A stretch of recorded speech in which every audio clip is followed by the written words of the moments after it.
Good morning. Happy Hot Mess Monday. It is Monday.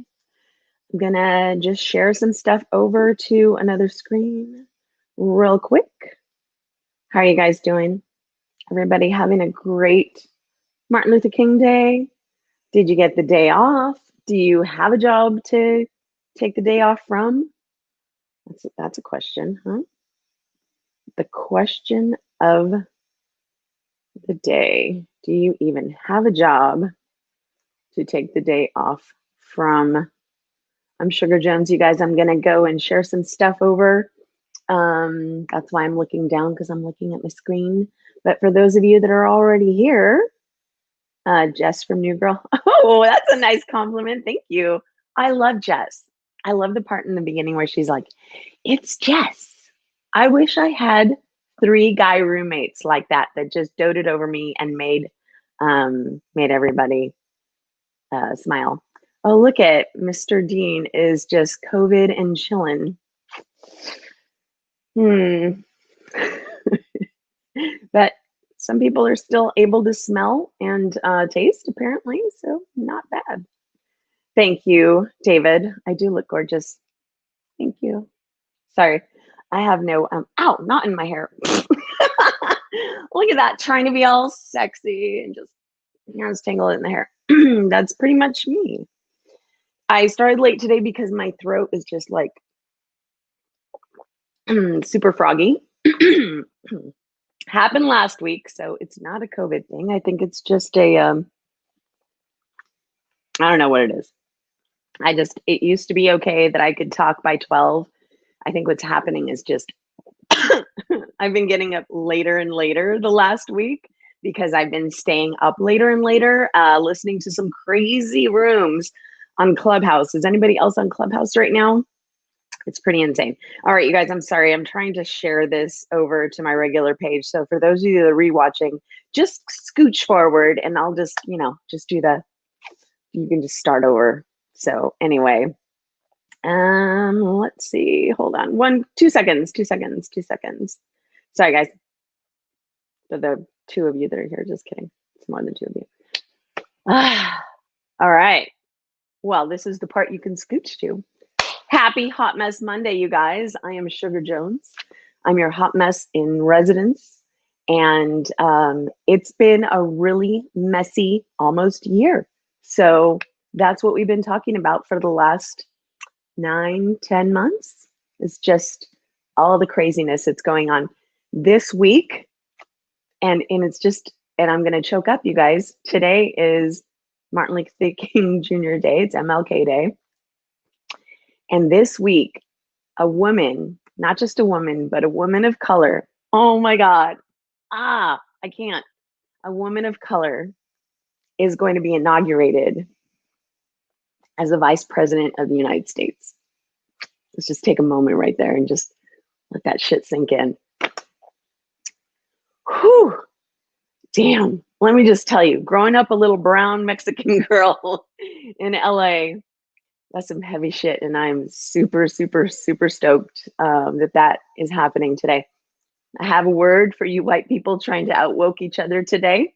Don't. Chill the fuck out. Just bring it down. Bring it down. This ain't your day. This ain't your day to prove how much you know, how much you care. Put your money where your mouth is. Maybe support some local Black-owned businesses. If you don't already know how to support the Black community or any other minority community that benefited from MLK's fight, after last summer, if you still don't know, I don't know what to tell you. But go back to your resources and maybe your Instagram posts from last summer and remind yourself how you can help. But keep your mouths shut. I'm sorry. Okay. Anyway, that's all I have to say about wokeness. Because there's going to be a lot of that today that you're going to want to like poke your eye out. Sorry, guys. I get a little emotional as we just saw. Okay. All right. Well, who's ready? Who's ready for Wednesday? Oh my God. Our national nightmare is finally coming to a close. Now, I'm not gonna say it's gonna be event free because the entire state capital or nation's capital is on lockdown basically because of what happened on the 6th. So I am sending prayers and good vibes and just crossing my fingers that everything runs smoothly and that we do have the traditional peaceful transfer of power that we so boldly enforce in other countries. And I can't wait to see that happen for us this Wednesday. Very, very, very happy about that. The national nightmare and the international embarrassment is coming to an end. And if you don't agree with me, that's okay. I don't mind. You can say naughty things about me all you want. You actually helped my traffic trolls. Thank you. Appreciate it. Anyway, there we go. So some of the quotes coming up about Martin Luther King today were about being in service. Dr. Martin Luther King Jr. We're about being in service to others. And of course, people are just jumping all over themselves to talk about their service to others because they can't just give it a day. They can't wait till tomorrow. It's okay. I understand. I get it. I get it. I get it. It's got to be about you. I was actually just going to post a quote, but I woke up to all of those things today and I was like, no, I got to say a word. I got to say something to y'all because I am Grandma Shug right now. I'm going to tell you, Auntie Shug, Grandma Shug, Mama Shug, whatever, whoever forgot to tell you this is going to tell you this because I have been around for a while. So there was one particular conversation I was listening to this morning, you guys, and it was about service to others. And the resounding theme was people being frustrated with the loved ones in their lives not accepting their service. And just like, I've talked to my sister, I've talked to my brother, I've done this, I've done that, I've, pulled them aside, I've lent them money, I've given them my course, I've, helped them invest in this and that, and they still keep freaking it up or whatever. And I'm like, did I just say freaking it up? Fucking it up is what I meant. Sorry, that was weird. Sorry about that. David Ross, yes, happy Martin Luther King Jr. Day. Dr. Martin Luther King. Give him all of the accolades he deserved and earned.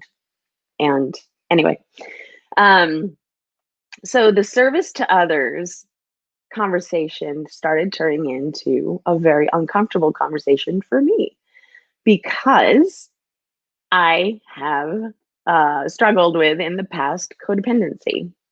And I've made it very clear to my friends that that's something that I've struggled with. I've made it clear here for 15, technically 17 years, but 15 years when I finally gave up. I was married to an alcoholic. Now, there is no greater codependent, I don't think, than somebody who is married to, mother of, or offspring of someone with an addiction, because you love that person with your entire heart and you just want them to be healthy. And it doesn't always work. And so rather than try and fix him, I finally decided to change and fix myself. And what was wrong with me was my codependency and my need, my anxiety for his health and his survival. And at a certain point, you just have to step away. So I was hearing this conversation, about serving others and forcing the service on others. And I just decided that I wanted to share some stuff about that.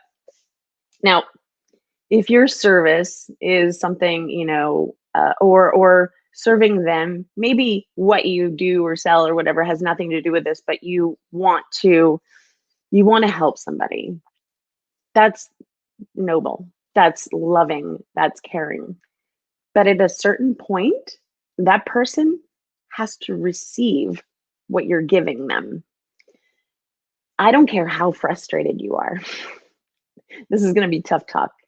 I don't care how frustrated you are that they're not receiving that service or that help. That's none of your business. You can put it out there. Whether they decide to come to you and ask you for that, that's different. Now, I also mentioned in this conversation and piped up, and I feel like I shut the vibe down a little bit on there, but I was like, sorry, I just needed to drop this bomb here. If you are like constantly shoving this help in the face of someone that is like, let's say, a sibling, you're you're risking that relationship. Now, the thing about siblings is, if you have them, they know your origin story. They know where you came from. You don't have to explain anything to them. You don't have to tell them the tragic story, how you overcame. They were there. Oh, Deanna. Deanna's here. Speaking of helping me, my favorite person. We have a phone call we need to have, dear, today. But um those people, they know your origin story, right? They know where you came from. They can see how the work that you've done, or the business you invested in, or whatever it is, how your circumstances that you shared, more than likely shared, how you still overcame them. They know. They don't need your pitch. They don't need you to sell them. They see you. If anything, they're tired of seeing you. They're like, back off. My sister and I don't have a super duper close relationship. We're not buddies. We couldn't be two more different people in a lot of ways. But there are certain things that I'll say, or that I'll do, or that a little memories or anything, and I'll ping her and I'll be like, "Oh my gosh, I just saw this." Or I'll send her a picture of, an album that we both liked or something like that, and I know she'll get it because we were sisters when we were little. So we knew each other back then. Now, I've always talked about like meditation and this and that, and she's always been like a very hard driven person that goes to work, in a finance company, and she was able to buy this beautiful townhome in San Francisco. And I'm like the hippy dippy that's renting a couple of rooms for somebody. We chose our own different paths, right? So I'm not going to tell her what to do investing or real estate. But she did finally come to me in this time of just stress and anxiety, and finally said, "Okay, fine. How do you meditate? How do you do this? How do you do that?" And I'll tell her, because she knows that I've tried to tell her before, to the point where I risked our relationship. My sister and I, like I said, we're not super duper close, but there were times in our lives where we were fighting, and we were not speaking, and things were really tense between us, and they still can get tense between us, just sometimes on our family Zoom calls. There's just those triggers that your family has for you, but they're who knows you, and they're who loves you the most, no matter what. Oh my God, what has your mom, your dad, your brothers, your sisters, what have they all put up with and just been like, whatever, that's how she is. Okay. Don't risk that relationship by trying to serve them with your program or service or whatever. Just that's a big warning for me, because I almost did. In trying to get my sister to follow her dreams, I remember being in a diner in San Francisco with her, one of her favorite diners in the Mission. And she was so exhausted listening to me. And I just remember like being in tears saying, "I don't understand why you don't just chase this dream." Well, she would have been broke. She would have been broke. And she's smart enough to know that. And so she didn't chase this dream. And she did end up getting the house that she wanted. That was more of a dream for her than this other thing that we talked about. And I was just like, "God damn it, sugar, you're a bitch. You're a bitch for trying to impart what you believe she should chase, rather than allow her to chase what she knows she should chase." And we had some really stressful years there where like her therapist was like, "Don't talk to your sister. She's a bitch." Okay. I was. Still can't be. I know. I know. It's hard to believe, right? Yeah, it's true. So that was the wisdom that I wanted to impart in that group, because I kept hearing people talking about their siblings, and I had that experience and I shared that experience. I also had the experience of being the person who, because she was living with and married to an alcoholic, had to finally just look at my friends and say, "Listen, right now isn't the time. I can't explain," because there was a lot I didn't talk about. I didn't share a lot what was going on. I wasn't like daily tweeting, well, I was daily tweeting some things, but I wasn't daily tweeting like, "Oh, he came home with another six pack and downed it within the hour." You don't share those things, you guys. There's like some shame surrounding that. And so people would come to me with their programs and their free this and their that. And they're like, Sugar, you have so much potential. You could do this, you could do that, you could write a book, you can blah, blah, blah. Trust me, the entire time I knew that. But, and I was also dealing with, I can't find my husband and I have to feed my children. So when you're in that situation, what do? You're not gonna like run around to your friends and be like, can't find my husband. Because can anybody like lend me $20 to go to the grocery store? No, you figure shit out. And in figuring that out, the dreams and the potential and all that had to be shoved aside. But I wasn't about to share that with anybody. So if you're pushing something, pushing this dream for somebody else on somebody else, just know that they're probably trying their best to just wake up every day and do what they're supposed to be doing. So shut the fuck up. They know what book you have. They know what program you're offering. They know all of that. They will come to you when it's time for them, when they have the space in their life to dedicate to that. Because the one thing you don't want to do from this side of the shame wall, you don't want to continue disappointing people because you can't keep telling people what's going on. You can't really tell anybody outside your really tight, close inner circle. And you're just trying to get through every day. And the last thing you need is your friend who's like pitching their empowerment program on you. And you're just like, shut up, leave me alone. So for those people that I have now, insulted with their program, please understand this also came from a place of service. I am sharing with you my experience on both sides of that, on the receiving end of the help that was being pushed on me, and on the giving end of the help I was pushing, the quote unquote help I was pushing on somebody else. We all know.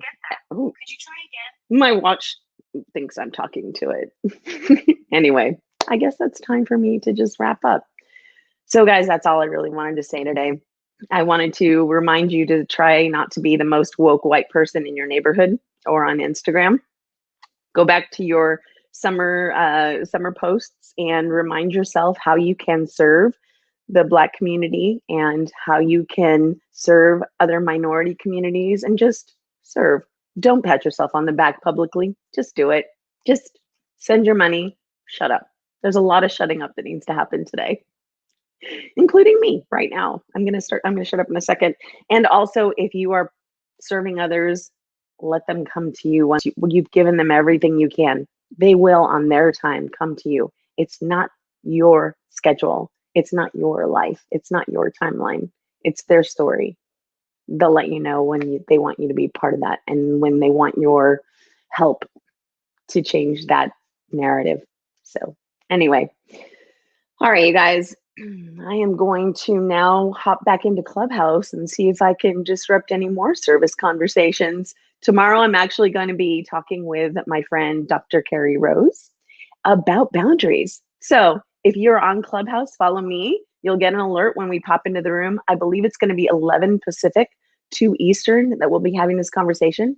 I'll probably not cuss in that room because apparently that screws up the algorithm in Clubhouse. But fuck, I don't know. I could drop something. Who knows? But anyway, if you are on Clubhouse, follow me at Sugar Jones, of course, because that's my name and I know how to get the name on platforms that I really care about. Not on Snapchat. That's okay. I'm good with that. All right, you guys, thanks for joining me. And what? Deanna, she just said no. Shit, I gotta talk to her. Phone call right now, Deanna. All right, the rest of you guys, we will see you next Monday. Have a great week and have a great inauguration day. And you guys, there is going to be so much to celebrate next Monday. I'm going to be here with my party hat on. I will see you guys then. Bye.